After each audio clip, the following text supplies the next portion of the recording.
FAIRtax guys continue at CPAC. We are in what they call CPAC Central, which is where I'm going to take this off. We're in CPAC Central, where all of the vendors and exhibitors are taking place. We walked through here yesterday, and of all of the things in here, this booth, more than anything else, caught our eye. What is the humongous beach ball here all about? We're talking to Chelsea Marie and Billy Oliver. Dillon, okay. It's loud in here. I have a hard time hearing. Chelsea, tell me what this is all about. So this is a free speech ball. We brought it here to CPAC so that people could express their First Amendment right. What we usually do with them is we bring them to college campuses and roll them around and allow people to also express their First Amendment right. So it's just a really fun activity and a fun way to get people involved. And you run into people who say that they're advocates of free speech, but they don't want to hear any opinion that dissents from theirs. What do people like that write on this thing? We have people all the time who write about how free speech is oppressive while participating in a free speech exercise. So it's always fun to get people like that. I had a guy write, it looked like a communist manifesto one time, took up like a whole side of my ball, talking about how free speech is, like I said, oppressive. It's the white man's tool to keep people down, things like that. And it's like, do you not realize the irony of participating in a free speech exercise but talking about how your free speech is oppressed? It doesn't make sense to me. So Dillon, let me get you in here as well. What do you do with this organization?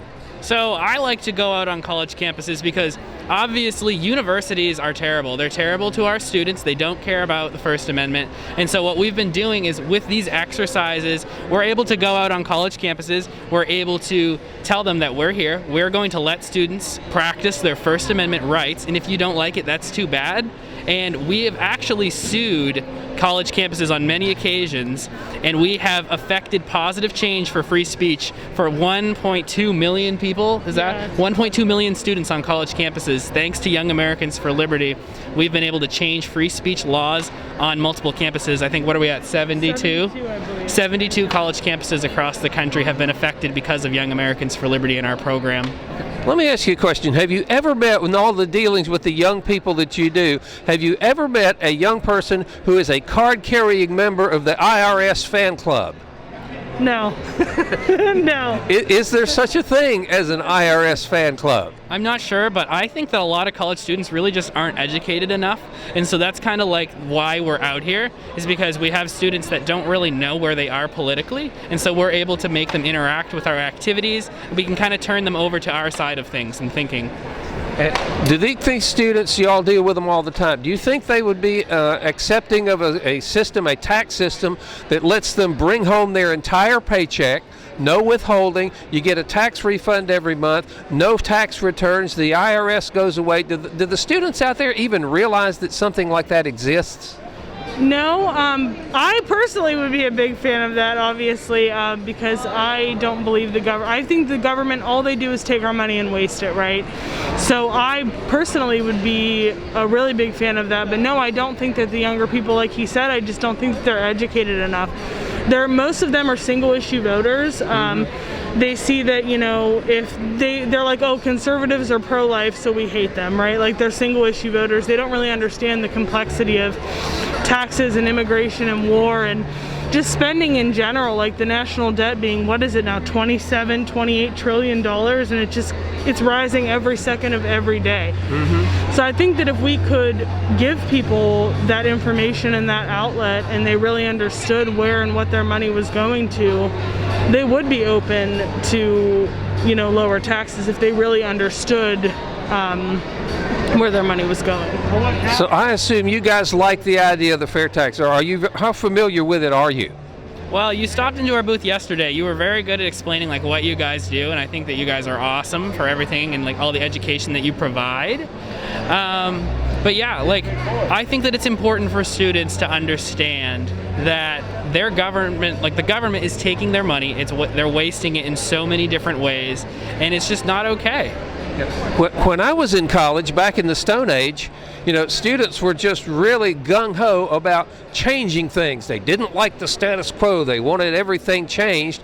Yet they just accept an income tax system we've had for over 100 years. Do the kids realize that they can change the system if they don't like it? I think that a lot of students nowadays are starting to understand that they do have power, and it's through programs like what we have that kind of educate students, and it gets the idea in their mind that they have the power to actually change the way that rules are in this country. All right. Well, this is a fantastic. Who thought of this? This is a fantastic idea. I mean, you get more eyeballs walking by your booth than anybody else in the place. So I actually don't know where the concept of the free speech ball came. I know that in the couple years that I have been doing college activism, I've always done them ever since 2018.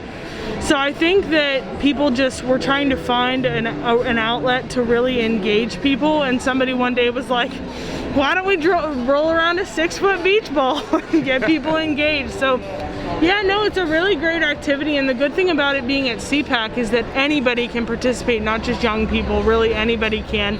And that's the point. We want everybody to understand that the First Amendment is your most fundamental right, your ability to speak freely about what you believe in and not being censored by people because they don't like what you have to say or it offends them. You know, people don't realize how important it is to protect the First Amendment. You know, people fight with me all the time. They say, oh, hate speech, hate speech. I'm like, hate speech doesn't exist. You interpreting something I say and it hurting your feelings doesn't mean it's hateful. You know, your interpretation of the words I say doesn't mean that's how they're meant, you know? So I just think that the free speech ball, I mean, it's my favorite thing to do. It's so much fun. It gets people involved. It gets people talking. And I think that's how we're able to have really good conversations with people when you can start off with something as simple as a 6-foot beach ball. All right, well, next time you're out there in the field, tell them that they can live their entire working lives with no income tax and see what they say. Yeah, thank you so much. I definitely will. Appreciate it. Thank you all.